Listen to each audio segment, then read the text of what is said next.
And welcome back to the Good Green Home Show with Rich Christakis and Shawna Coronado. Today, we have a very special guest. We have Mr. Jim Monroe from Hort Couture Plants from West Virginia, and he's also the owner of Greenbrier Nurseries, a family-owned, multi-generation garden center. So he and I have a lot in common. And he's also going to be talking about these new plants that are coming out and that have been coming out that are only for independent garden centers. You will not find these plants in the box stores. Mm-hmm. And they've got some really cool, unique colors. Plants. I love it. Welcome, Jim. Welcome. We're so glad you're on with us. Hey, guys. Thanks for inviting me. Mm-hmm. Yeah. Thanks for being here. And Jim, I'm very excited because, as an owner of an independent garden center, I've seen some of the plant brands out there that have kind of gone to the mass market after starting in the independent chain, and now they're kind of just watered down. To me, it's kind of like the vanilla of what's out there. And now there's this new stuff coming out, and actually, I think some really cool genetics that, for the hardcore gardener or even for the novice or beginner, you want something new and different that your neighbor didn't have. And that brand is Hort Couture. Tell me, what is it that got you started with this brand, and what's so unique about the plants? Yeah, absolutely. We're very blessed to have an opportunity to work with a lot of breeding companies all over the world to bring plants to the market that maybe the large companies like what you would see more in the box store channel maybe aren't interested in. They really want to commoditize plant material, and so you see more common things. And so our little company, we really try to reach out to the breeder and find out what are the funky things that they have that are really different and that get people excited about plants again. And with that, we also, we're very impassioned with the idea of trying to help the independent small garden center find things that differentiates them from the big box store, which gives them some competitive advantage. Well, Jim, I am weak in the knees for your Under the Sea Coleus. It is one sexy coleus. It has very thin branching. It really does look like it came from under the sea. The leaves are just gorgeous. How did you find this plant? Yeah, it's one of the really great stories about how Hort Couture works compared to other companies. Most of the companies that we compete with in the market, they're connected to very large breeding companies. And really, we try to find the small breeders that really have the great stories. And in this case, these coleus were actually bred as part of a class project at the University of Saskatchewan in Canada. And as they started... They're Canadian coleus? They're Canadian coleus. Awesome. Part of Canada. So the professor there was trying to teach plant genetics and plant breeding to the students. Well, as they started to breed these coleus, they started finding these little secondary leaflets on the edge of the leaves. And as they bred that to other colors and other varieties, they really developed this line of coleus. And it wasn't until, and so they tried to kind of show them to some different breeding companies, and no one was very interested. And we were able to make almost instantaneously this connection that they looked like little sea critters. Mm-hmm. And so it took us about 15 minutes to name the first 20 cultivars. I like king crab. That's a good one. Yeah. So we were, once the marketing idea hit with the coleus look, it was a win. And it's been the most successful product launch we've had. It's amazing. The thing about this particular coleus is it's edged with different colors. So, for example, my favorite is the burgundy one with the chartreuse around the outside, because you can mix it with a traditional annual, like a sweet potato plant that's a bright green, and suddenly your containers look like explosions of color, I think. And I really love it. The one you're talking about is lime shrimp. And yes. And that's one of the things that, like I said, the little leaflets and the different colors that you get, you really opens up a whole palette of things for container designers to do different things. And within the group, it's not really a series of plants. It's really more of a collection. I mean, some of the really big, bold things like langostino, but then you get into some of the smaller things like red coral and our new one for next year, which is a little one called seaweed. You have really fine texture and are really small growers. So there's something there for every garden. Now, you have different types of plants. One of them that I love is the Bacopa because, from a distance, your Bacopa looks like it's one color. It's called tie-dye Bacopa, but when you get close up to it, the little flowers have several different colors in it, and that's quite a statement in the industry right now. I've not seen another like it. Yeah, they're a one of a kind. We developed that project with a breeding company in Israel that, again, when they worked with the bigger breeding companies and the bigger plant companies here in the U.S. and Canada, everything that they just want the common. They want white Bacopa, they want a pink Bacopa, they want a blue Bacopa, and he had this really funky tie-dyed Bacopa that we fell in love with the second we saw it. And we the really added advantage to that plant is whatever caused that genetic anomaly that created that flower also made it. It is without a doubt the most heat tolerant Bacopa that we've ever seen in every trial across the country. It wins as the most heat tolerant. So I guess you could say, I mean, this segment talking about this brand of plants, it's Hort Couture. We're talking about some new, unique varieties that are, for the gardener that's looking for something different and new that you're not going to find in the mass merchant. You have to go to the independent garden center to get it. But it's not just for this hardcore gardener who's got this double green thumb. You guys have the breeding of very easy to care for. You're talking about your Bacopa. I know a lot of the Bacopas on the market, they dry out real fast. And, you're talking about heat tolerance. So you're not just breeding these plants that are, for the expert gardener. It's for anybody who wants to have something new and different and also easy to care for as well.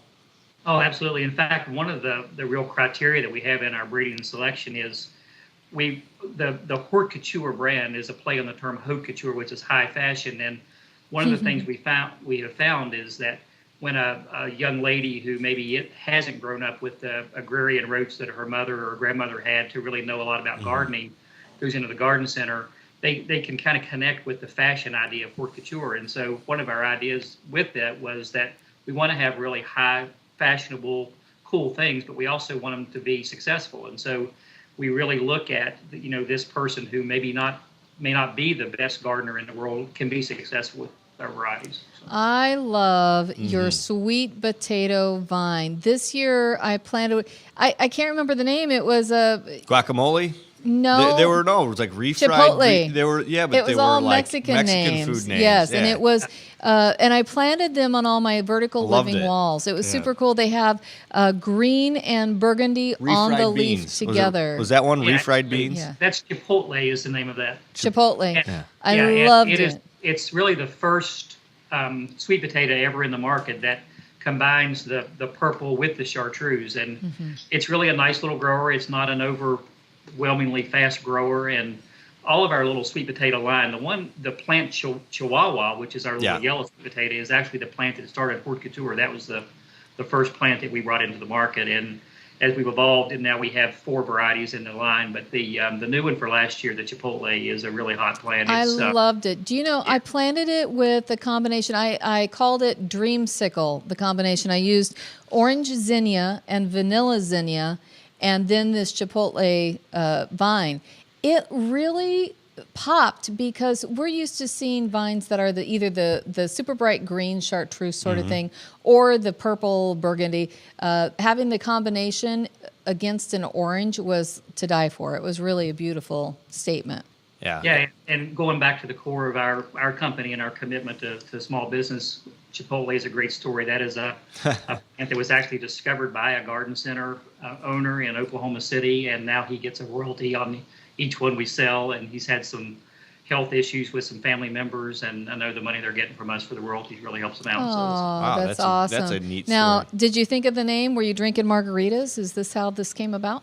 The name thing, I have to give my wife a lot of credit for the names. Like, we'll be both, typical couple. You're both kind of sitting in bed with your laptop or your iPad or whatever, and I'll just show her a plant, and she'll just look at me and tell me the name. It's really that works great. good. I hope you don't have to pay her too much.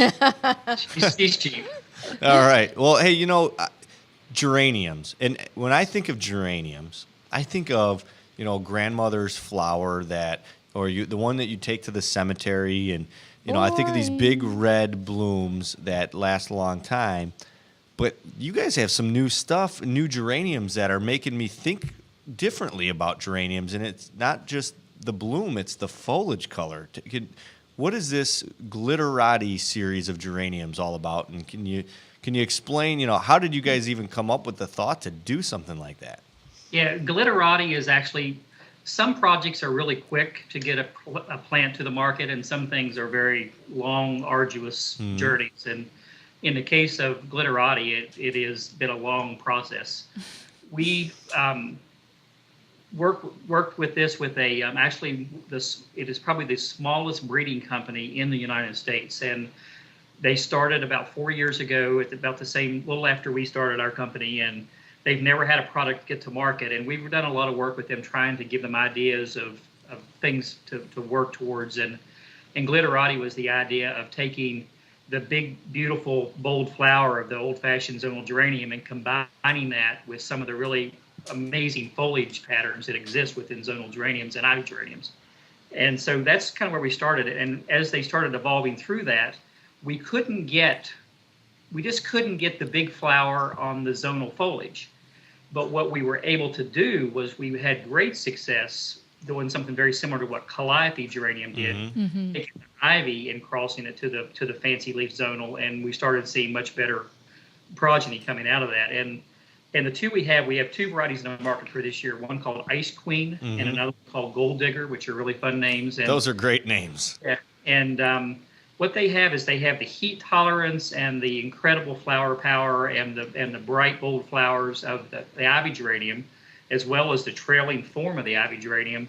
But then they have the leaf of some of the fancy leaved zonal geraniums. In our garden centers for years, I've always had a great affinity for the fancy leaf geraniums, but the lady comes into the garden center, she looks at them, she says, "Oh, look at this cool foliage. What color is this going to bloom?" And you say, "Well, it's probably never going to bloom very much." And she just kind of walks on to something else. And now we have a plant that really combines the foliage and the flower, and it's off the hook. It's awesome. I love it. I love it. Hey, I wish you were more passionate about this. Come on. You love it. I want to know what's coming up. What's coming up in 2015 for you? What kind of excitement and new plants can we look forward to? Yeah, some of the there's three kind of big highlights in 2015. The one being these new Glitterati geraniums. We really feel like that it is something that just will really excite container gardening, enthusiasts, and when they see the combination of those just tremendous amounts of red flowers with that variegated foliage, it's an amazing thing. The second thing that's really big from us for this year is with the same small U.S. breeding company that did the Glitterati, they have created a giant form, if you will, of Salvia farinaceae, which most people know as Victoria blue salvia or the regular blue salvias like you so often see in cell packs. How giant? Are we talking King Kong size, or are we talking as big as my leg? The average Victoria blue cell pack plant in the summer is going to get maybe 10 to 12 inches tall and maybe 6 or 8 inches across, and this plant will get about 24 to 30 inches tall. Wow. And the flowers are massive, and it's Salvia Mannequin. In our Mannequin series, it's a variety called Blue Mountain, and it has so much potential, not only as a landscape plant because of just the sheer amount of color and size you can get out of it, but as we all use the vernacular of thrillers, spillers, and fillers. As a blooming thriller for container gardening, it's really going to be a hot thing. Yeah, especially a big container too. Oh, absolutely. It'd be and then the great third for thing commercial application for drought, a little bit of drought too. Absolutely. And the third thing that we have new for this year, which we really are excited about, is we've been working on a project with a small breeder in Japan for the last 3 years, and we are bringing it to market next year. And it's a new line of primrose that are called Party Girls, and they are early blooming primrose that have just an insatiable amount of fragrance. And the flowers are double, and then all the flowers are picotee edged in different colors. And there's just really... That sounds fantastic. fantastic. It's kind of another old-fashioned granny flower like a primrose. And now, when you say early blooming, do you mean like around Mother's Day, like with pansies, or are you talking a little later than that? And earlier. No. Primula basically is going to be something that's going to bloom in the, in the first part of spring, like mid-March to mid-April. Oh, wonderful. Yeah, so it's a great Easter. We have one variety that's a double red little floret that has little white edges on it. It's called Valentine's Day, which, if a grower could actually force that early for Valentine's Day, and so really cool. But there's just, they really make primrose kind of sexy. Primrose are pretty boring things, and a couple of years ago we came out with an introduction called Blue Zebra, which That's has a been great real plant. successful. And and now adding the party girls to that, we're putting the sexy back in primrose. Wonderful. The issue about annuals are incredibly beautiful. They have nonstop bloom.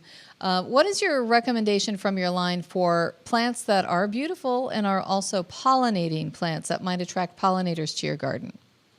Yeah, I mean, there's the Salvia lines that we have are really great pollinators. The Angelonia lines we have are really great pollinators. I'll give you a little insight. We have a really big project for 2016 that you'll actually see in the southern tier of the U.S. in the market in the fall of this year, which is a new butterfly weed that's called Monarch Promise. And we are really, talk about impassioned with something new that's going on here at Hort Couture. This new Monarch Promise is an incredibly beautiful, variegated form of tropical butterfly weed. And it is it blooms just really heavy all summer. It has these really funky variegated leaves, and it's So is it from the milkweed family then? Since it's Asclepius. butterfly, yeah, the Asclepius. It's a southern species of milkweed, but it is going to be something that's going to do two or three things. It will be one of the most amazing thrillers for containers that people have ever seen.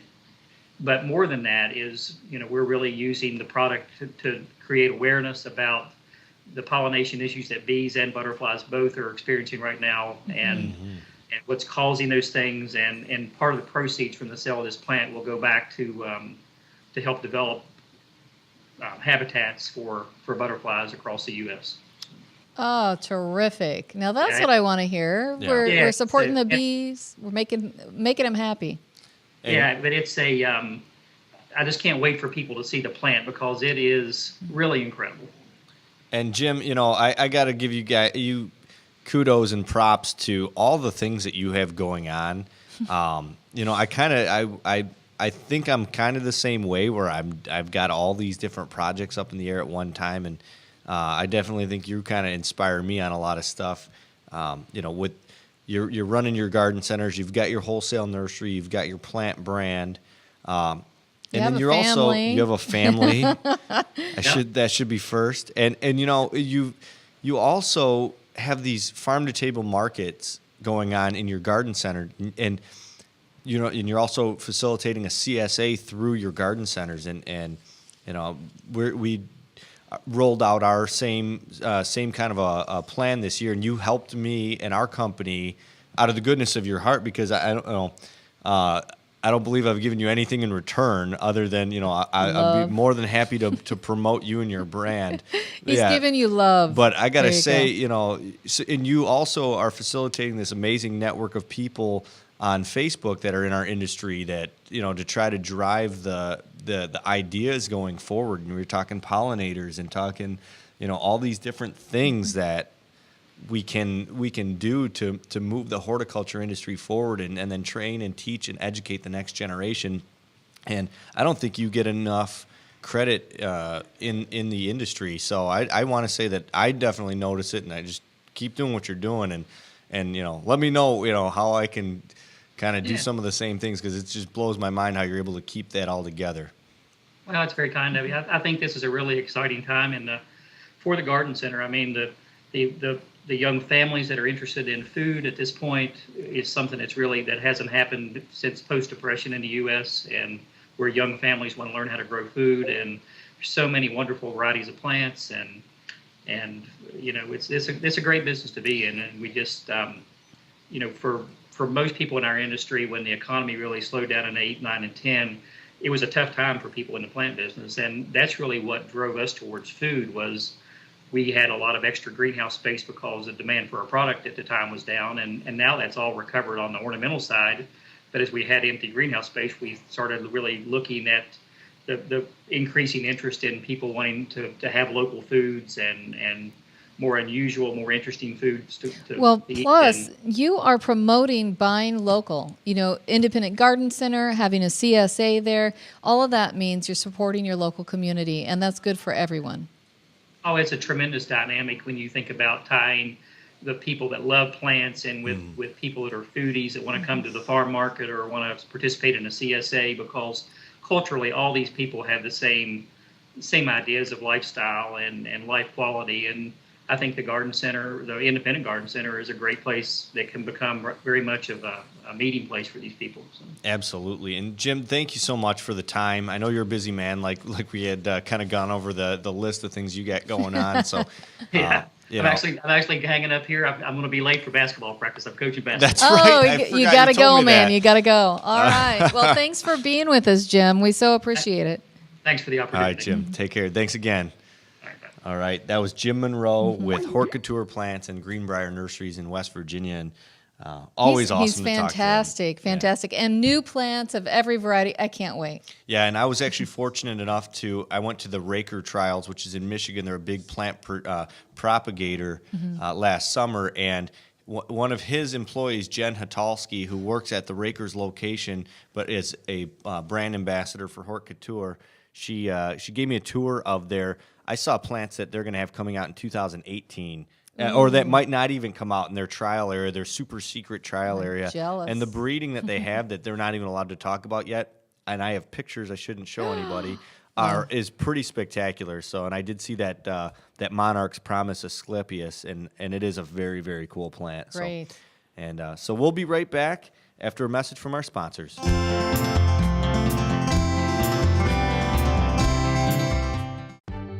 Do you want to stop garden insects before they become a problem? Bonide All Seasons Horticultural Spray is your answer and will stop your garden insects before they hatch. Early spraying smothers most insect eggs left behind by last year's plant-destroying insects. Bonide's All Season Horticultural Spray Oil will destroy insect eggs in early spring, and if used throughout the season, will control all stages of insects. Bonide All Season Spray Oil is recommended for use on shade trees, fruit trees, shrubs, roses, and ornamental plants. Bonide All Seasons Horticultural Spray Oil is easy to use and an all-natural product that can be used all season long. Bonide products are family made in America. All Seasons Horticultural Spray Oil is available at your local hardware store, garden center, or farm feed store, or go to bonide.com for a retailer near you. Feeding your lawn every year and still not satisfied? That's because you're doing half the job. You must feed your soil too with Jonathan Green's new American Lawn Plan. Your soil is filled with nutrients, but many never reach the grass because your soil biology hasn't been activated. This includes nutrients from your lawn fertilizer too. Jonathan Green's new American Lawn Plan corrects the problem with 2 soil reviving fertilizers: Love Your Lawn, Love Your Soil and Magic Cow. Love Your Lawn, Love Your Soil has a special organic formula that activates soil biology, releasing trapped nutrients while loosening up soil for deeper root growth.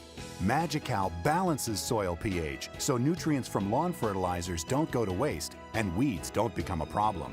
Do the whole job. Feed your lawn and your soil with Jonathan Green's new American Lawn and get the great lawn you've always wanted. Pick up the new American Lawn at Alsip's Nursery and other fine independent retailers.